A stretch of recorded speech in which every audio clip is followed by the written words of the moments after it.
Hello दोस्तों, नमस्ते। आज की कहानी है मेरी शादी एक नामर्द से हो गई। मेरी शादी की पहली रात थी। मैं पहली बार किसी आदमी के साथ रात बिताने जा रही थी। करीबी सहेलियों से हुई बातचीत और देखे गए कई फिल्मों से मेरे दिमाग में सपनों और इच्छाओं की कई तस्वीरें उभर रही थी। सिर झुकाए हाथ में दूध का गिलास लिए मैं बेडरूम में घुसी। अब तक सब कुछ वैसा ही था जैसा मैंने सोचा था, लेकिन मुझे बिल्कुल भी आभास नहीं था कि मुझे कुछ ही देर में ज़ोरदार झटका लगने वाला है। अपने सपनों के मुताबिक जब मैं कमरे में आती हूँ तो मेरा पति मुझे कसकर गले लगाता है और सारी रात मुझसे प्यार भरी बातें करता है। लेकिन वास्तविकता में जब मैं कमरे में घुसी उससे पहले ही मेरे पति सो चुके थे। मेरे लिए ये बेहद तकलीफ भरा था। ऐसा लगा कि मेरे पूरे अस्तित्व को मेरे पति ने नकार दिया हो। मैंने अपनी शादी को लेकर जितने भी सपने देखे थे सारे बिखरते हुए नजर आ रहे थे।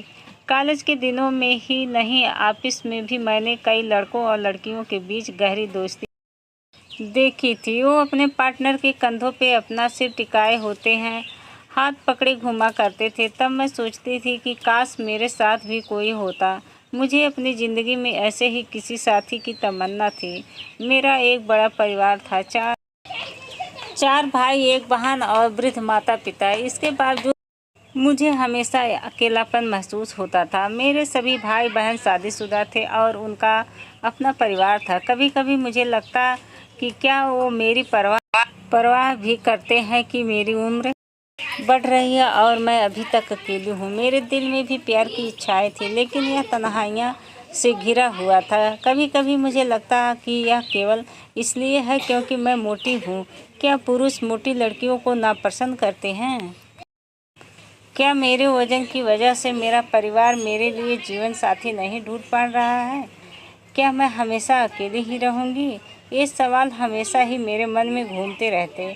आखिरकार जब मैं 35 साल की हुआ तो किसी तरह एक 40 वर्षीय आदमी मुझसे शादी करने के लिए सामने आया। उससे मिलने के दौरान मैंने उन्हें अपनी भावनाओं के विषय में बताया, लेकिन उन्होंने कभी इस पर ध्यान नहीं दिया और ना ही इसका कोई जवाब दिया। और वो थोड़े परेशान दिखे। वो नीचे की ओर देखते हुए चुपचाप बैठ गए और केवल अपना सिर हिलाते रहे।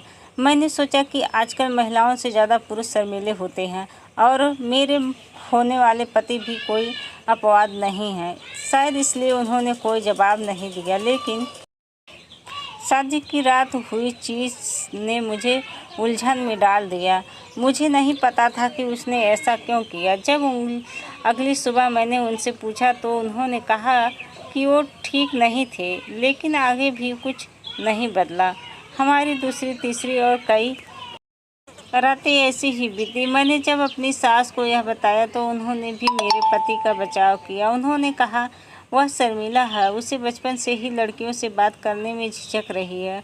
उसने लड़कों के स्कूल में पढ़ाई की है, उसकी बात करते थे। मुझे लगता कि हमेशा से अपेक्षा हो रही हो। वो मुझसे दूर भागते। छूना पकड़ना तो दूर की बात थी। मेरे सब्र का बाँध टूटने लगा। लेकिन एक दिन मुझे पता चला कि मेरा पति नामर्द है, यानी कि नापुंसक है। मैंने उनसे पूछा, बहन है और ना ही कोई महिला मित्र। हालांकि इस बात से मुझे कुछ पलों की तो राहत मिली, लेकिन मैं इस विषय में सोचना बंद नहीं कर सकी। मेरी सारी उम्मीदें, सपने और इच्छाएं दिन ब दिन टल रही थी। मेरे पति शायद ही आपने मुझसे यह बात क्यों छिपाई? तो मेरे पति ने कहा, तुम प्लीज़ मुझे तलाक मत देना, समाज में बहुत बदनामी होगी। दुख की बात तो यह थी कि आज भी उन्हें मेरे दुख से कोई मतलब नहीं था, बल्कि अपनी इज्जत की पड़ी थी। हद तो तब हुई जब मेरे पति ने कहा कि तुम्हें किसी और से संबंध बनाना है तो तुम बना सकती हो, चाहो तो किसी और ऐसे बच्चे भी पैदा कर लो, मैं उसे अपना नाम दे दूंगा। उस समय मेरे सब्र का बाँध टूट गया और मैंने उनसे तलाक दे दिया। मैं 40 साल की हो गई हूँ और अब भी अकेली हूँ। इस दौरान मुझसे कई मर्दों ने संपर्क किया। वो सोचते थे कि मैंने अपने पति को इसलिए छोड़ा क्योंकि उनसे मुझे शारीरिक संतुष्टि नहीं मिलती थी और वो मुझसे वो सब करना चाहते थे यह मेरे बारे में गलत और बकवास बातें करती थी। मैं ऐसे मर्दों से दूर रहने की कोशिश करती। इनमें से कोई मुझसे शादी का समर्पित रिश्ता कायम नहीं करना चाहता था। आखिर महिलाओं में भी संवेदनाएं होती हैं। मैं अपनी इच्छाओं, सपनों और भावनाओं को केवल उनके साथ शेयर करना चाहती हूँ। जो व्यक्ति मुझसे प्यार करे, मेरी परवाह करे, मेरी भावनाओं को समझे और जीवन भर मेरे साथ रहना चाहे, मैं उसका इंतज़ार कर रही हूँ। तब तक मैं अपने सहेलियों के साथ मिलजुल करके ही खुश हूँ। वैसे लोगों की भी कमी नहीं है जो मुझसे हर बात पर जंग करते हैं। औरत हूँ ना, मैं मानती हूँ कि ऐसे लोग समझते हैं कि महिलाएं बेजान वस्तु हैं, जबकि इन्हें समझाना चाहिए कि महिलाओं में भी बहुत ही संवेदनाएं होती हैं। तो दोस्तों, ये नामर्द वाली कहानी आप लोगों को कैसी लगी? अगर कहानी अच्छी लगी होगी तो हमारे चैनल को प्लीज़ सब्सक्राइब कीजिएगा और एक प्यारा सा कमेंट ज़रूर कर दीजिएगा, जिससे हमें पता चले कि हमारी वीडियो आप तक पहुंच गई है। तब तक के लिए